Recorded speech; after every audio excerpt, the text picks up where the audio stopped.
많이 기다리셨죠? 발표가 있었고요. 그 발표에 대한 토론을 같이 나누려고 합니다. 우리 1부 이시정 박사님께서 수고해 주셨고요. 제가 3부 토론의 사회를 맡은 김병기입니다. 이번 시간이 좀 촉박한데요. 우리가 원칙적으로 여기 5시 30분에 비워주는 걸로 되어 있습니다. 그래서 1시간이 채 안 되는 시간, 빡빡한 시간인데 그 시간 최대한 빨리 저희가 운영해서 토론하고 거기에 또한 대응을 하는 걸로 이제 하겠습니다. 그래서 오늘은 이제 기본적으로 오늘 학술 회의는 기본적으로 광복 80주년, 그 다음에 대한독립선언서 선포 106주년 기념, 그 다음에 삼군학회 창립, 성균학회 창립 50주년 기념, 이것이 전부 다 겹쳐 있는 이런 상황에서 우리가 오늘 성균학회 창립 50주년과 민족의 정통성이라는 주제를 가지고 이제 발표를 세 분께서 하셨습니다. 그래서 처음 발표는 우리 이명진 교수님께서 성균학회 창립 50주년의 의의와 역할, 이명진 교수님께서는 성균학회 회장도 하셨고 해서 성균학회 발자취를 잘 아시는 분이기 때문에 성균학회에 대해서 조성 선생의 삶에서부터 해서 창립 과정, 역할, 그 다음에 성균학회의 그 다음에 회고와 전망까지 쭉 일관되게 해주셨는데 여기에 대해서 발표는 토론을 조금 이따 같이 말씀해 주실 거고요. 그 다음에 이 주제는 조배준 선생께서 해주셨는데 이 성균학회의 학술적 성과와 과제, 조성 사상 연구의 철학적 가능성을 중심으로 해서 보통 우리 그동안 하는 것은 주로 이제 역사학계 중심으로 또 법학계 중심으로 많이 했는데 오늘 철학적인 방향에서 이제 새로운 접근 방법으로 이제 정리해 주셔가지고 상당히 참신한 이야기들이 많이 나왔던 걸로 이제 알고 있습니다.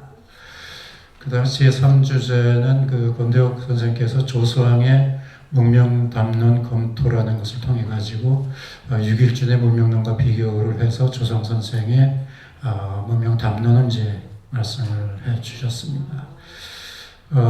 우리가 오늘 쭉 보면은 우리 근현대사에서 조성 선생, 아까 우리 김인식 교수님께서 기조 강의하실 때 쭉 언급해 주신 대로 그 중심에 아마 조성 선생이 계셨던 것 같습니다. 우리가 굵직한 사건을 보면 1917년 7월에 대동단결 선언이 있었고요.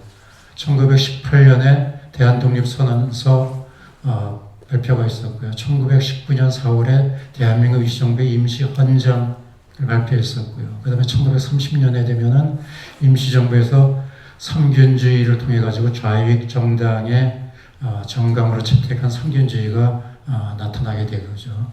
1941년 11월에 되면 건국법령, 임시정부만이 아니고 앞으로 나라를 광복하게 되면 어떻게 나라를 운영할 것인가, 이것까지 독립운동자들이 꼼꼼하게 정리했다는 것을 알 수가 있고요. 그 다음에 1948년 7월에 되면 재헌 헌법이 수행이 되는데 이 모든 과정에 전부 다 소왕 선생이 관여하고 깊숙이 관여하시고 직접 참여하셨다는 것을 우리가 볼 수 있습니다. 그래서 오늘의 발표와 토론에 대해서도 소왕 선생의 사상을 중심으로 해서 이제 하게 되겠습니다. 첫 번째 발표한 이명진 교수님의 발표에 대해서 김영진 경희대 후마니타스 칼리지 교수였던 김영진 교수께서 여기에 대한 토론을 해주시겠습니다. 시간은 저희가 시간 관계로 10분 이내로 좀 짤막하게 정리를 해주시고 그 외에 이제 발표자께서 답변하는 걸 이렇게 하겠습니다. 안녕하세요. 예, 제 토론문은 받으신 발표 자료지 186쪽에 주로 근거해서 있습니다. 예, 이걸 다 읽으면 좀 시간이 걸리니까 그렇게 하진 않겠고 간단하게 제 소감 및 질문 몇 가지만 드리도록 그렇게 하겠습니다. 사실 저는 역사학을 전공을 했고 현재 저는 19세기 조선 민중사의 대표이신 동학을 연구하고 있습니다. 그리고 현재 학회 총무이사를 맡고 있는데요. 19세기를 연구하다 보면 당연히 그 중요한 터닝 포인트가 되는 일제 식민지 강점기 나아가서 독립운동사까지도 같이 이제 접목을 시키게 되고 연장선상에서 어떤 사상적인 어떤 공통점들을 많이 발견하게 되거든요. 어쨌든 그렇지만 역사학을 전공한 저는 사실 조성황이라고 하는 이 인물은 그렇게 익숙지는 않습니다. 한 2년 전인가요? 이제 같이 임영진 교수님과 같은 학교에 있는데 우연히 이제 조성황 전집 이 두껍게 곤색으로 된 걸 주시더라고. 이거 한번 보라고. 근데 이 뭔가 해서 그냥 제 연구실에 꽂아만 넣었다가 공교롭게 이번에 이게 기회가 되어서 한번 발표하니까 한번 토론 좀 맡아달라는 의뢰를 받고 이제 조성황 선생님이 어떤 분인지에 대해서 한 2달 전부터 공부를 하기 시작했어요. 정말로 서구의 충격이라고 하는데 우리 식민지 되게 제가 충격을 많이 받았어요. 아 이런 인물이 왜 이렇게 각광을 받지 못했고 왜 한마디로 말씀드리면 우리 대한민국의 헌법의 아버지다. 우리 대한민국 성립에 조성을 빼놓고는 이야기할 수 없는 것이고 작년 2024년에 여러 많이 다사다난 영어로는 이벤트풀이라는데 다사다난했던 그런 해에 가장 화두가 될 수 있는 사람이 이 세 글자는 조성왕이다. 그리고 지금 우리가 어쨌든 간에 찬성이든 반대든 어쨌든 간에 오늘날 여전히 우리는 되게 혼란기에 있잖아요. 이때 이거를 하나로 통합적으로 이렇게 아우를 수 있는 분이 조성왕의 사상이다. 삼균주의라는 걸 저는 나름의 이제 결론을 내리게 되었고요. 어쨌든 좀 제 자신이 공부가 많이 되었고 또 앞으로도 더 많이 연구를 좀 해서 외연을 확장시켜야 되지 않나 제 개인적인 그런 도전도 많이 됐고 도움이 됐습니다. 보통 우리가 독립운동가를 이야기하면 안중근, 뭐 윤봉길, 김좌진, 김원봉, 김구 이런 이야기를 주로 하잖아요. 근데 조성황은 상해 임시정부의 한 요인 중에 한 사람으로만 알고 있지 그렇게 사실 잘 일반인들은 모르는 게 사실이고 역사를 연구한 저도 제 분야에만 집중한 나머지 이름은 얼핏 들어봤지만 그렇게 깊이 있게 언급을 해보지는 못했습니다만 이번 기회에 참 공부를 많이 하는 어떤 그런 기회가 되었고 이 자리 자체에 제가 초대를 받고 토론할 수 있는 기회가 저는 무척이나 영광스럽게 생각하고 또 고맙고 감사하게 생각을 합니다. 어쨌든 186페이지부터 187페이지 좀 우리 좀 읽어보시면서 하시기를 바라고 저는 우선 이 자리에서 교수님의 글을 듣고 하면서 제 자신이 어떻게 보면 오늘날 또 이렇게 삼균학회의 50년사를 정리한 원고잖아요. 이거 읽으면서 본의 아니게 제가 이미 회원인 것 같다는 느낌이 들 정도로 아주 이제 되었는데요. 몇 가지 그럼에도 불구하고 제가 궁금한 점이 있어서 몇 가지 좀 엿주는 걸로 해서 토론을 마치겠습니다. 187쪽 오른쪽 제일 하단에 보면 첫 번째가 삼균학회의 출범 과정을 발표자께서는 자세히 묘사해 주셨는데 이승만 정부 시절에는 후손들과 추종자들의 어려움을 비교적 이해하기 쉽게 설명하고 계신 데 비해서 제가 볼 때 아마 그 연장선상에서 봤을 때 박정희 정권 부분에서는 소략하고 계십니다. 원고에서 빠진 부분이 있으시다면 혹시 보충해 주시거나 보완하실 게 있으시면 좀 해주시면 좋겠다고 싶고요. 두 번째는 삼균학회의 노력에도 불구하고 아직까지도 잘 알려지지 않은 것은 주치의 사실입니다. 조성황이라는 분에 대해서 혹시 그 원인은 어디에 있다고 보시는지 또 그 다음에 제가 또 간접적으로 느끼는 우리 학회가 최근까지도 회장님이 공석이라는 것 좀 알고 있었습니다. 그래서 혹시 좀 또 전직 회장님도 하셨으니까 삼균학회의 발전 방안이 있으시다면 또 어떤 것들이 좀 있을 수 있는지 좀 고견을 듣고 싶습니다. 예, 이상입니다. 예, 두 가지 질문을 해주셨는데 쉬운 것 같으면서도 어려운 질문이십니다. 하나 박정희 정권 부분 이 금방 얘기하기가 쉽지 않은 부분인데요. 하여튼 박정희 부분 왜냐하면 이승만 정권에서의 상황은 우리가 잘 아는데 박정희 정권 때는 어땠는가 이런 궁금증이고요. 또 하나는 삼균학회의 발전 방향 이거는 삼균학회에 계신 분들이 모두가 이제 생각하는 그런 걱정을 하고 있는 그런 방향인데요. 발전 방향 두 가지에 대해서 우리 임영진 교수께서 간단하게 좀 질문해 주시죠. 예. 우선 감사드립니다. 이렇게 좋은 또 지적해 주셨고 저로 하여금 다시 한번 또 새기게 하는 그런 말씀을 해주셨네요. 두 가지 질문을 해주셨는데 첫 번째 질문, 박정희 정권 시대에는 왜 소략했냐. 사실 좀 안타까운 것은요, 이 글을 제가 쓸지를 미처 생각을 못하고 옛날 활동하셨던 분들한테 얘기를 좀 더 들었을 건데 이게 쓸 줄 알았으면 그게 정말 아쉬워요. 특히 이제 조만재 이사장님이 돌아가시고 난 뒤에 더 아쉬운 생각이 더 많이 듭니다. 그때 활동하신 분들 얘기를 들었으면 좀 더 자세히 알 수 있었을 텐데 다만 이제 앞으로 이 부분은 좀 보완을 해야 되기 때문에 어차피 삼균학계 50년사를 정리한다면은 이 부분 빠지고서는 또 안 되거든요. 그래서 이 부분 보완을 해야 되기 때문에 두루 좀 더러 많은 분들 만나 뵙고 또 조금이라도 조성 선생 또는 삼균학계에 참여하셨던 분들을 좀 찾아뵙고 얘기를 좀 들어보고 또 그 당시 시대 상황도 좀 더 파악해보고 그러도록 해보겠습니다. 다만 한 가지, 박정희 정권 시대 때 의외로 사실은 제가 아까 발표 때도 말씀드렸습니다만은 얼마든지 조성 선생은 뭐 덧칠을 빨간 칠을 얼마든지 해도 충분히 뭐 납득할 만한 그런 내용을 가지고 계셨단 말이에요. 사상도 그렇고 또 북으로다 또 가신 것도 그렇고, 물론 본의로 다 가지는 않았음에도 불구하고 얼마든지 뭐 여기서 안 계신 분들 얼마든지 빨간색 칠할 수 있으니까. 그랬음에도 불구하고 박정희 시대 때 크게 두드러지지 않았다는 것은 박정희가 가지고 있는 이른바 그 친일 흔적 또는 친북 흔적의 그런 친공 활동했던 그런 흔적을 지우는 일환으로서 그가 좀 이렇게 오히려 덜 탄압했을 수도, 또 독립운동에 굉장히 지대한 공이 있으신 분이라는 뭐 누구나 다 아니까 그 바람에 좀 덜 탄압하지 않았을까.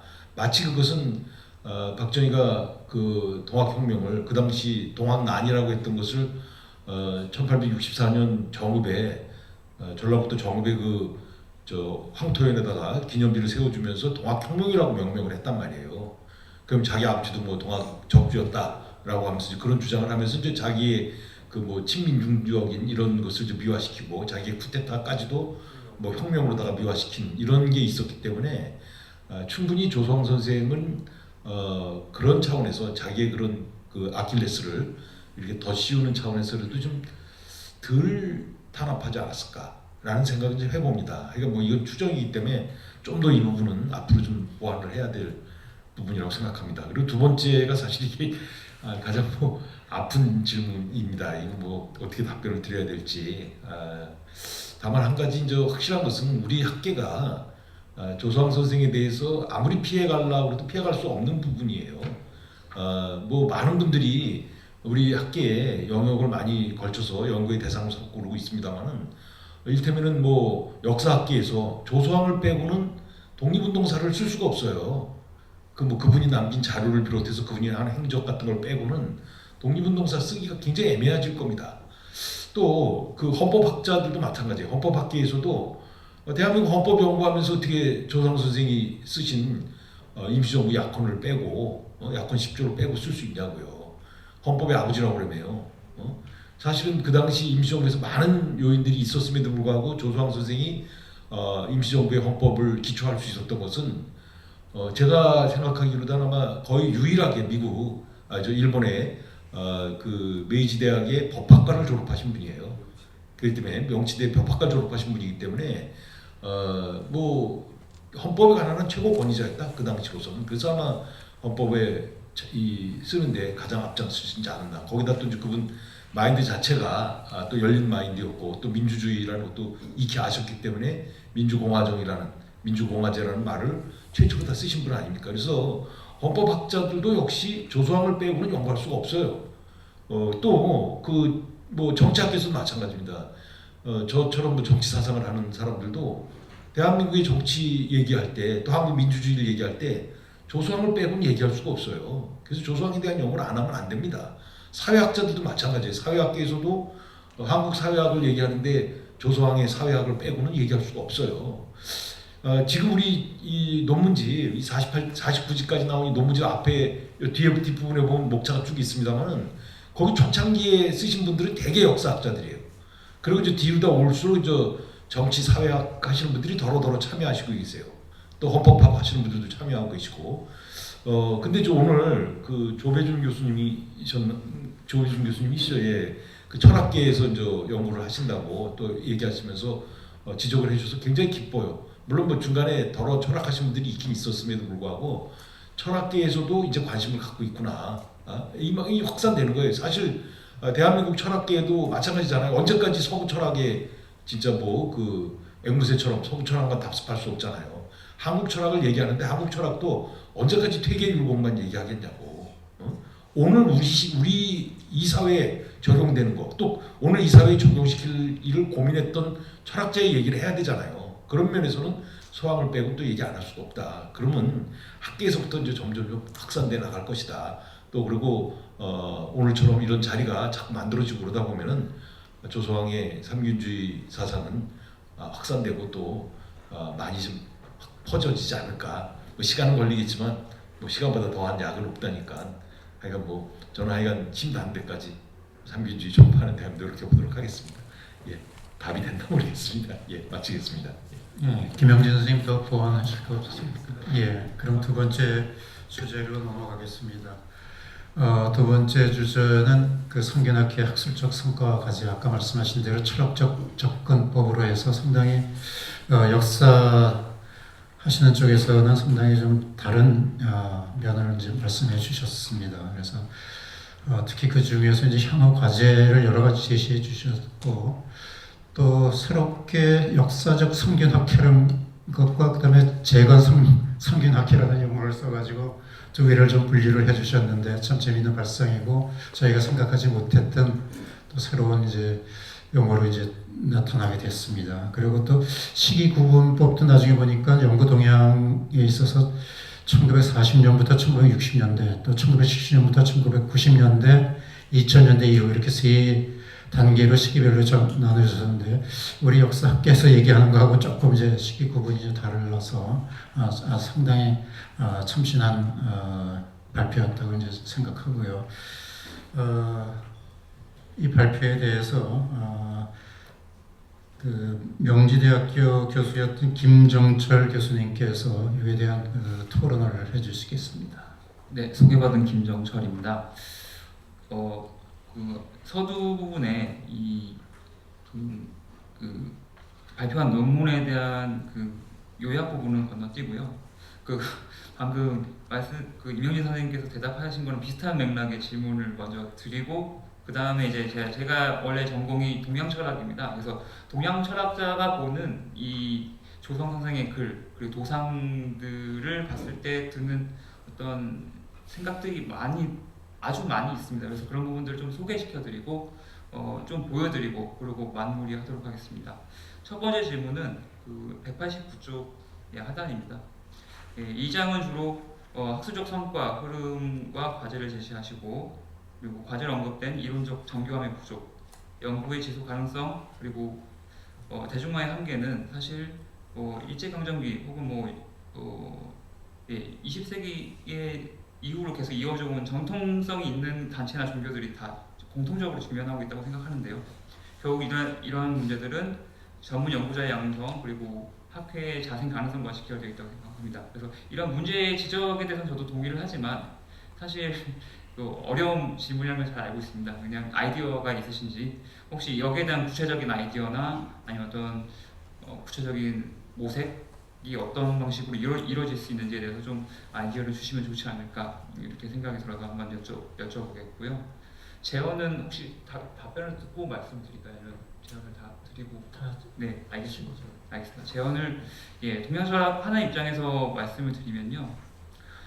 일단 조성 선생이 19세기 후반에 태어나셔서 일제강점기를 완전히 관통해서 살았던 지식인이시기 때문에 정말 다양한 형태의 저작을 남겼고 때로는 아주 종교적이고 때로는 아주 전통 지식인적인 면모도 있고요.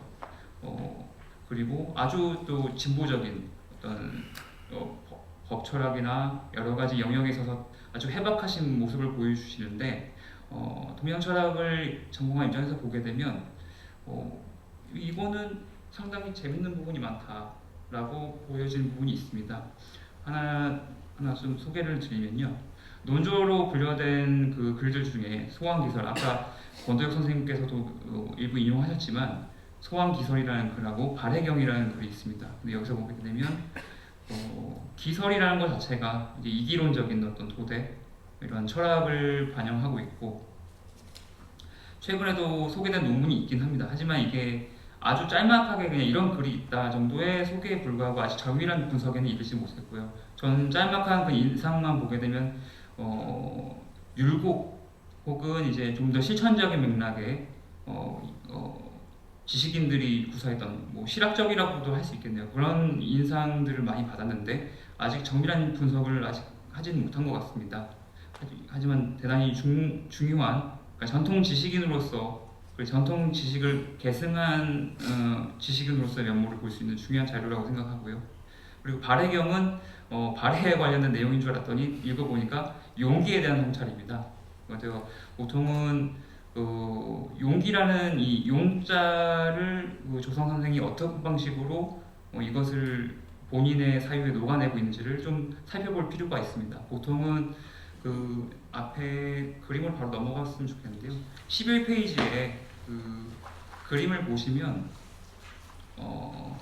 지금 A, B, C, D로 이렇게 나눠져 있는 칸들 중에 지금 좀 여섯 번째 칸을 보시면 성용 공통이라는 그 글자가 있습니다. A, B, C, D 순으로 보게 되면 그래서 이게 보통은 그 대종교에서는 성통공환이라는 표현을 쓰는데 여기서는 성용 공통이라고 해서 용기를 상당히 강조를 하십니다. 근데 용기라는 것은 결국 실천의 어떤 계기가 되는 것이고 이런 부분들을 강조하시는 걸 보면 용기에 관한 어떤 독립적인 자신만 독자적인 철학을 가지고 있었던 분은 확실하신 것 같아요. 그래서 이런 부분들을 좀 뽑아내서 발굴해서 좀 성찰을 좀 분석을 했으면 좋겠다는 좀 생각이 듭니다. 그리고 종교와 관련된 자료 역시 아까 문현진 선생님께서 제시를 그 뒷부분에 그 목록을 알려주셔가지고 살펴보니까 대종교라든지 아니면 당군 사상과 관련된 발표가 있었긴 있었더라고요. 하지만 이제 좀 더 깊은 분석이나 관계를 좀 밝혀볼 필요가 있다고 생각하고요. 그래서 그런 내용을 담은 것이 바로 이신교령입니다. 상당히 해박하시고 육성교라고 해서 이런 종교를 실질적으로 만드신 거죠. 그래서 이런 부분들도 이게 뭐 허황되거나 이게 뭐 정리되지 않거나 이런 의미로도 느낄 수도 있지만 사실은 이 당시에 신종교가 많이 출현한 어떤 맥락에서 보면 상당히 중요한 자료라고 생각합니다. 그래서 이런 부분들을 보다 기존의 정치학이나 헌법학이나 여러 가지 분과도 중요하지만 좀 더 넓은 영역으로 확장할 필요가 있다고 생각합니다. 그리고 마지막에 제가 제시한 이 자명이 있습니다. 스스로 새겨놓고 그 좌우명으로 이제 쓰신 글 같은데 첫 번째 글입니다. 이게 그냥 보면은 그냥 어떤 무슨 깨달음 없고 쓴 시 같지만 사실 여기 안에도 아까 권도혁 선생님이나 앞에 그 발표자 선생님께서 제시하셨던 모든 어떤 맥락이 다 포함되어 있다고 생각합니다. 한번 읽어보겠습니다. 돈은 스스로 얻는 바가 없으면 얻지 못하고 일은 행하지 못한 바가 있으면 비로소 행해진다.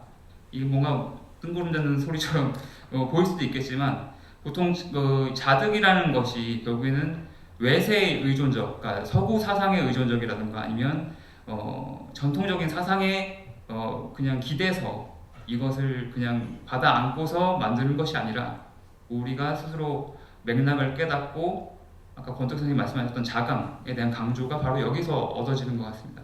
이런 부분들이 있어야 되고 그리고 일에 대한 그 이야기는 앞에 그림에서 요 그림은 그 10페이지에 있는 그림 중에 가운데에 행기행과 이렇게 있습니다. 그러니까 기행과 기행과가 반복되는 구조로 세 개를 이해를 하고 계시는데 어떠한 계기가 있고 어떤 실천을 하고 거기에 대한 결과가 나오고 나면 다시 또 새로운 계기가 생기는 건데요. 여기에는 좋고 나쁨에 대한 어떤 그런 판단이 없습니다. 나쁜 일이 있더라도 새로운 계기를 만들어서 또 다른 실천으로 이어지고 이런 것을 계속 순환한 반복하는 구조로 이해를 하셔가지고 이 그 아래 줄에 나오는 이 일이라는 것 자체가 아직 행하지 않은 길, 아직 우리가 나아가야 될 길. 아까 그 말씀하신 것에 그 아직 상륜의 세계가 아직 도래하지 않았다라고 말씀하셨듯이 이런 아직 가지 못한 길을 가야 될 어떤 목표가 명확하게 있는 거죠. 그래서 이런 부분들을 행해야 되겠다라는 어떤 자득 그리고 방향성을 가지고 평생을 사셨던 것 같다. 저는 그런 생각을 많이 했었습니다. 그래서 이런 부분들을 잘 분석도 하고 그리고 동양 철학 그러니까 고전에 상당히 해박하셨기 때문에 그리고 논어를 패러디하신 대화록도 있고요. 그래서 이런 부분들도 잘 분석을 해서 도출해내면 동양 철학 쪽에서는 상당히 할 얘기가 많을 것 같습니다. 네. 이상이고요. 그 아까 그림에 보실 게 많다고 했던 거는 그 13페이지에 원래 원본 그림이 있습니다. 근데 이것을 지금 11페이지에 그 옮기신 그 내용이 일부 오타가 한 대여섯 군데가 있어요. 그래서 이것은 제가 따로 말씀드려서 수정하실 수 있도록 제가 말씀드리도록 하겠습니다. 예, 이상입니다.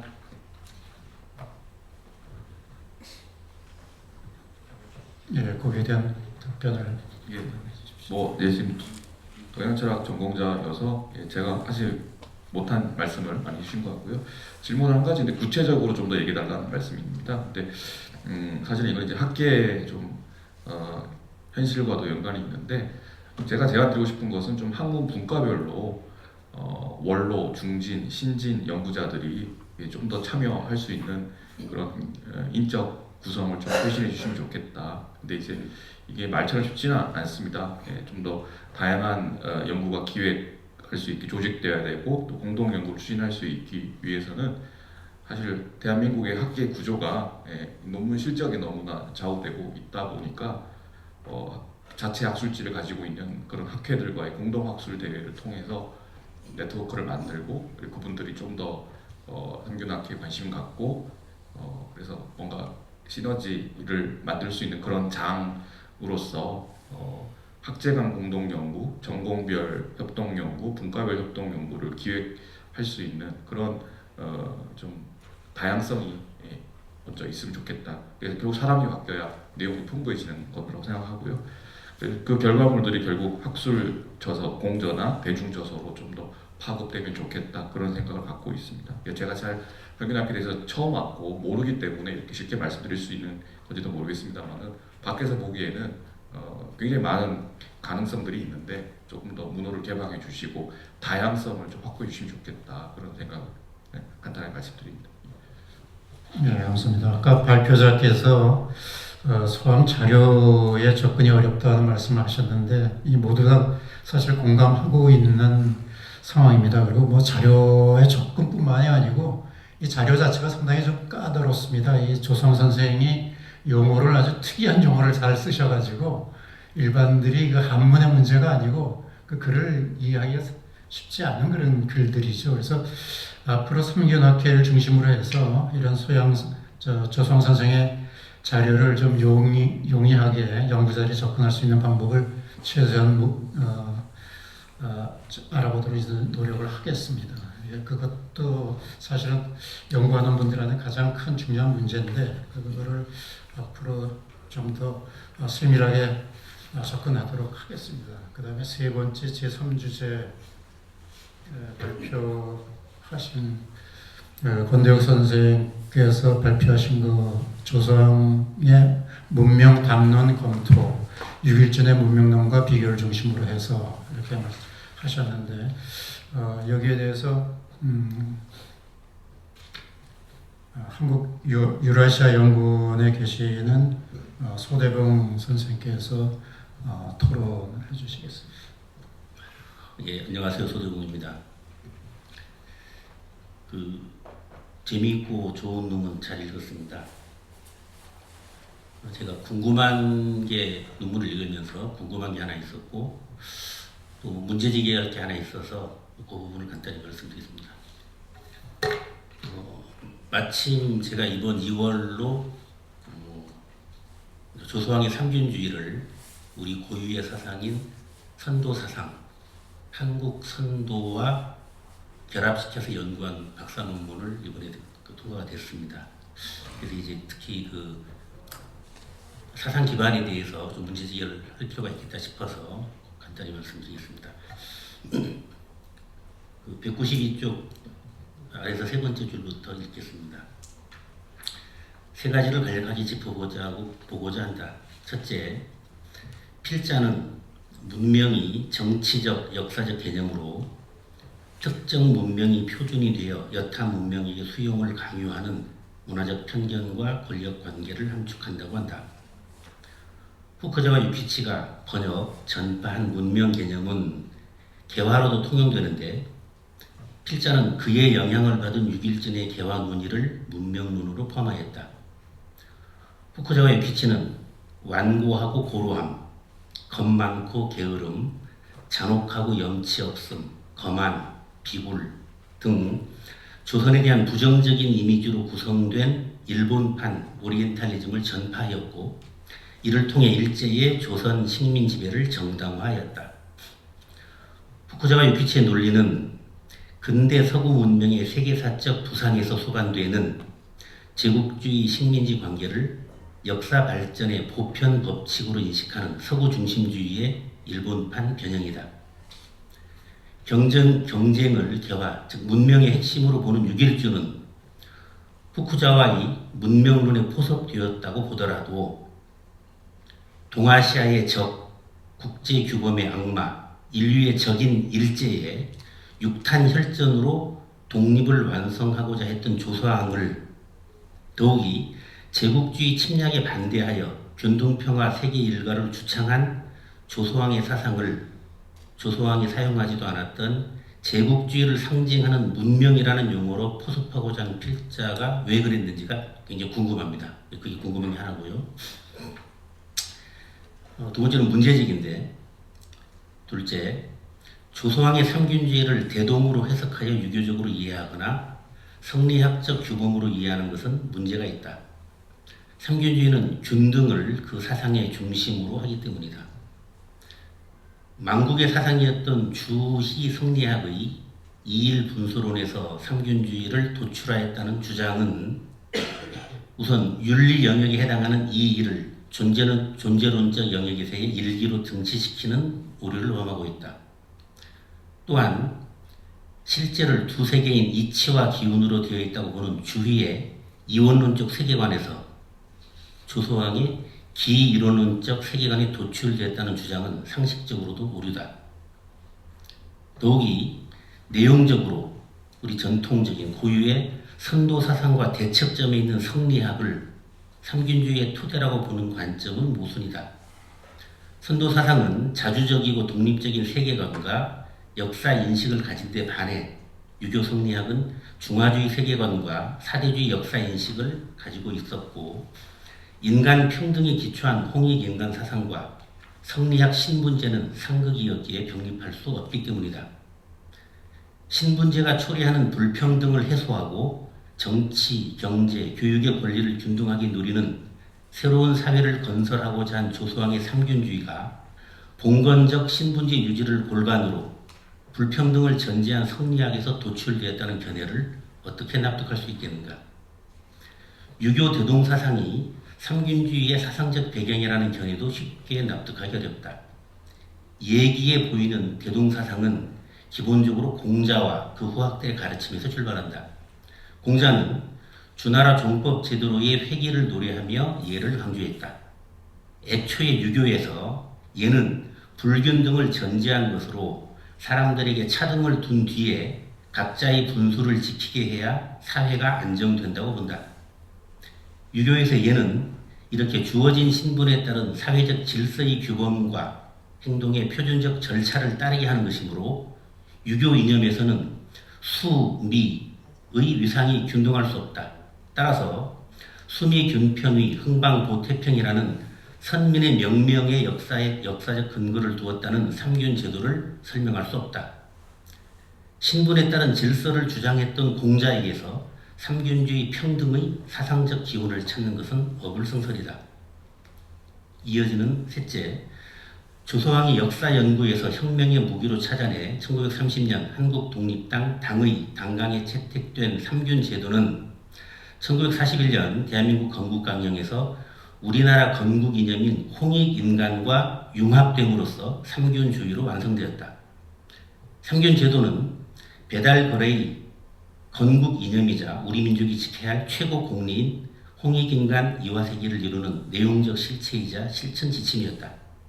조서왕이 분명하게 말한 대로 삼균주의의 사상적 기반은 홍익인간을 핵심으로 하는 선도사상, 즉 한국 선도다.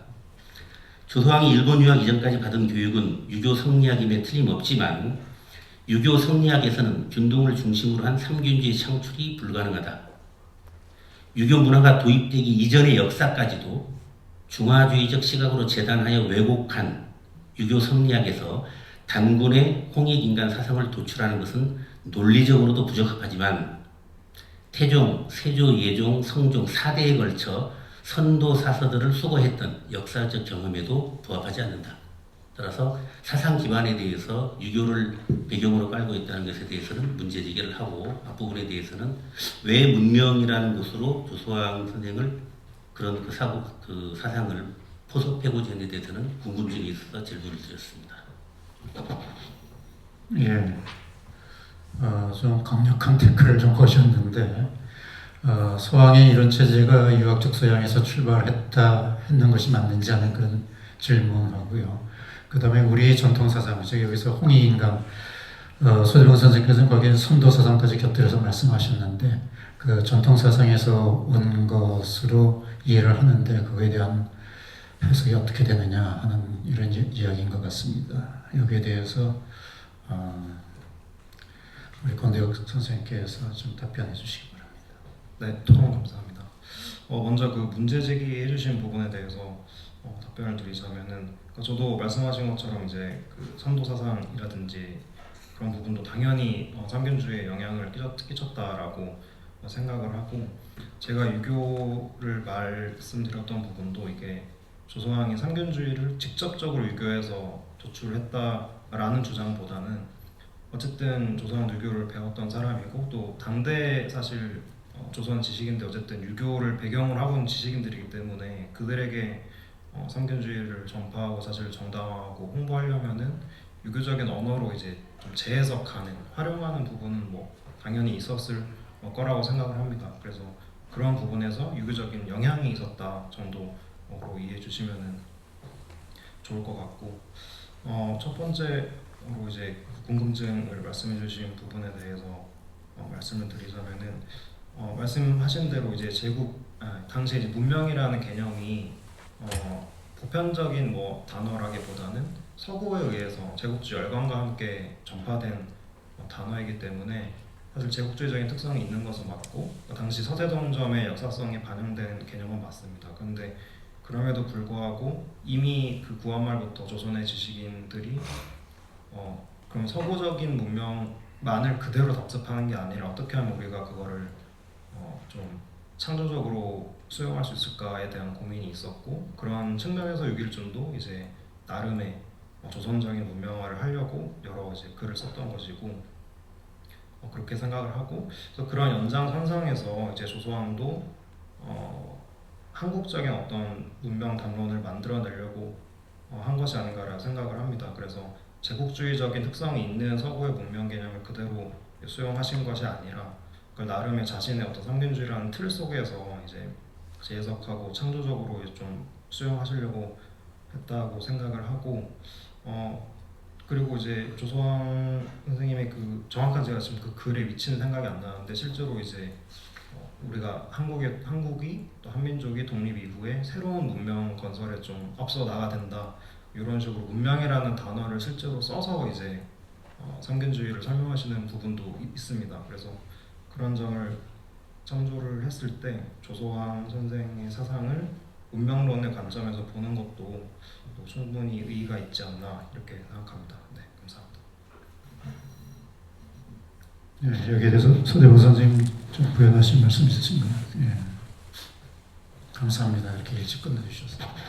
혹시 그 플로어에서 누가 오늘 주제나 얘기에 대해서 조금 질의사항이라든지 아니면 궁금한 점이 있으신가요? 예. 되게 일찍 가고 싶어 하시는 모양이네요. 자, 그러면 오늘 3편의 논문을 발표하셨고 거기에 또 3분이 거기에 토론을 해주셨습니다. 우리가 그 상균학회 50주년을 맞이해서 상당히 긴 시간이죠. 50년이 지나고 그 다음에 많은 논문들이 상균학회 논문지를 통해서 많이 발표가 됐습니다. 그래서 상균사상의 학제간 외연을 넓히는 오늘 귀중한 시간이 된 것으로 생각합니다. 상균학회가 후기 세대에 기발한 또 오늘 참신한 많은 이슈들이 나왔고 또 이렇게 접할 수 있는 기회였다고 이제 생각이 됩니다. 서양사상의 그 연구가 지난 50년 동안을 회고했고 앞으로 향후 또 50년을 향한 걸음이 되는 자리였다고 생각을 합니다. 오늘 늦은 시간까지 끝까지 참여해 주신 방청객 여러분께 감사드리고 또 이런 자리를 마련해 주신 조인희 이사장을 비롯해서 관계자 여러분께 감사드립니다. 이것으로서 오늘 학술회의를 전부 마치겠습니다. 감사합니다.